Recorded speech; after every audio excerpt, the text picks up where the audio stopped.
In 1932 in Mississippi, a boy named Sammy arrives at a church in a severely injured state. His father, who serves as a preacher, begins to pray for him and urges him to set aside the broken guitar and plead for salvation. 24 hours prior, two gangster brothers, Smoke and Stack, are waiting for an individual. A racist man named Hogwood arrives. They are in the process of purchasing an old mill from him, intending to convert into a juke joint for black community. They caution Hogwood that they do not wish to see any members of their clan interfering with their business. However, Hogwood insists that he desires peace and that no clans exist any longer. Sammy works as a cotton picker and harbors aspirations of becoming a musician. It appears that he has lost his guitar, but later, upon his return, he discovers that his father possesses it. His father disapproves of his musical pursuits, desiring instead for him to follow in his footsteps as a preacher. Smoke and Stack arrive to collect him, as they want their cousin perform at their new juke joint. The three of them leave together and make their way to the location where their truck is concealed. They decide to separate to gather the necessary supplies. Smoke takes the truck to the market, while Stack departs with Sammy. Upon arriving at the market, Smoke pays a young girl to keep an eye on his truck. He then encounters his old friend Bo and requests supplies to set up the juke joint. Suddenly, he hears the horn of his truck and discovers two men attempting to steal from him. He shoots them to impart a lesson. Afterward, he returns to Bo and informs him that they will also require his wife to create a sign for them. Grace arrives and negotiates a price, ultimately agreeing to assist him with the juke joint. On their journey, Stack requests Sammy play a tune, which he does, and it astonishes him. They soon reach the train station to enlist a musician named Delta Slim. Initially, he declines, but Stack entices him with an offer of 500 bottles of Irish beer, prompting him to agree. While they are all enjoying a music session, Sammy spots a white woman observing them and informs Stack. The woman approaches, and Sammy departs from the scene. She is Mary, Stack's former partner. However, she is upset after both twins abandon her following her mother's death. Stack, wanting nothing to do with her, asks her to leave, which she complies with. Sammy then approaches a woman named Perline, who has been watching her. They engage in conversation for a while, and Sammy mentions he will see her at the juke joint before taking his leave. On their return, they encounter his old friend, Cornbread, and invite him to serve as the guard for the night. Smoke arrives at her former lover's residence and lays flowers on their infant daughter's grave. His lover, Annie, practices hoodoo and sells charms. However, Smoke is skeptical, despite Annie claiming her magic had preserved their lives for many years. Smoke counters that it did not save their infant daughter. Annie requests to see the locket she gifted him and performs some voodoo magic on it. Smoke invites her to join them at the juke joint. He expresses her care for her and they make love. And soon all of them arrive at the juke joint to prepare for the evening. A man, severely burned, approaches a cottage. The owners open the door, brandishing a gun. He identifies himself as Remick, stating he's been robbed and that some men are pursuing him. He offers them money in exchange for their assistance. Two Native Americans arrive, searching for him. The woman refuses to allow anyone to take refuge in their home. They caution her that if she has sheltered the man, they are in grave danger. Nevertheless, the woman remains steadfast and instructs them to leave. Observing the sun setting, they decide to depart. The woman then calls her husband and goes to investigate. She discovers him on the floor, bleeding, and the man who is transformed into a vampire. Shortly thereafter, he becomes a vampire as the woman screams. On the opening night, a large number of guests are arriving. Mary is also present, but Cornbread prevents her from entering. He soon recognizes her and allows her to come in. Sammy approaches her, and she recognizes him. They engage in a conversation, during which Sammy expresses his gratitude towards the twins. Smoke arrives and takes Sammy away, instructing Steak to look after her. Steak approaches her and offers her money, but she declines to leave. Slim, who is playing the piano, invites Sammy to join him. Together, they sing with such intensity that they inadvertently summon the spirits of the past and the future. They move to the rhythm, and everyone joins in with his music. The music ignites the atmosphere, attracting Remick and the newly transformed vampire couple. As they approach the juke joint, Cornbread requests an acquaintance to call the twins. The twins are calculating their earnings, realizing it is insufficient, and at this pace, they will be out of business in 2 months. Remick and others inquire if they may enter, having heard their music and wishing to participate. The twins and others also come to greet them. They introduce themselves and tell Sammy how much they appreciate his song. They are musicians as well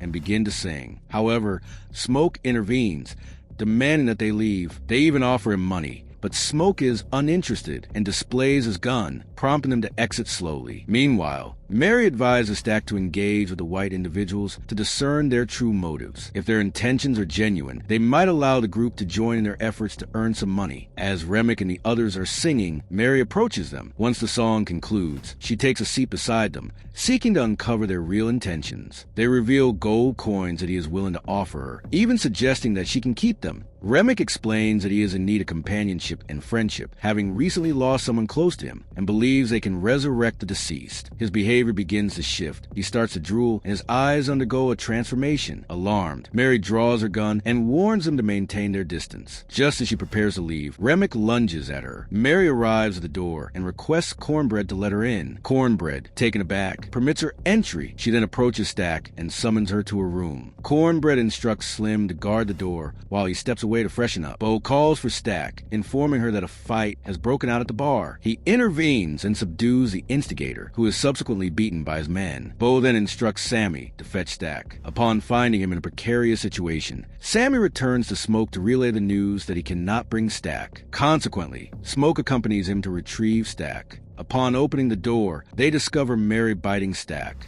In shock, he fires blindly at her. Moments later, she rises and declares that they will kill all of them. The others arrive to find Stack in a critical condition. Slim instructs others to depart. Bo and Grace disperse the crowd as everyone exits the area. Grace also requests Bo to retrieve the car, since they need to leave as well. Inside, Stack passes away, and Sammy begins to blame himself while Smoke grieves for his brother. Annie inquires about what transpired, and upon learning the situation, she insists they must dispose of his body outside. However, as Smoke disagrees, they opt to confine him instead. While they wait outside, Cornbread unexpectedly arrives. They question why he took so long. He requests them to let him in, stating he can assist with Stack. Yet Annie challenges why he requires permission to enter, and why he cannot simply intrude. She then tells him to acknowledge that Stack is dead and has now become a haint or zombie. He dismisses this notion with laughter, suggesting they should be courteous and not intrude into others' homes. When everyone refuses to allow him entry, he demands his payment. Just as Smoke is about to hand over the money, Cornbread seizes his hand, but he shoots him. Despite being shot, Cornbread rises as Annie pulls Smoke inside and shuts the door. Inside the room, Smoke awakens and questions why he is confined. He insists they release him. However, Annie informs him that he is already dead. What remains is not his brother. Yet, upon hearing his pleas, Smoke decides to release him and goes to retrieve the key. As Sammy watches him, Stack suddenly breaks through the door and escapes. Annie splashes garlic water on him, calls him to burn, and he flees from the scene. Grace expresses her desire to leave since her husband is outside, but Annie restrains her. She explains that they are facing a vampire, and they must be ready. A vampire can be vanquished with steak, wood, and garlic. They begin to prepare their weapons. Smoke wonders if they can bring them back, but Annie clarifies that they are already dead, and their souls are trapped within their own bodies. The only option is to kill them.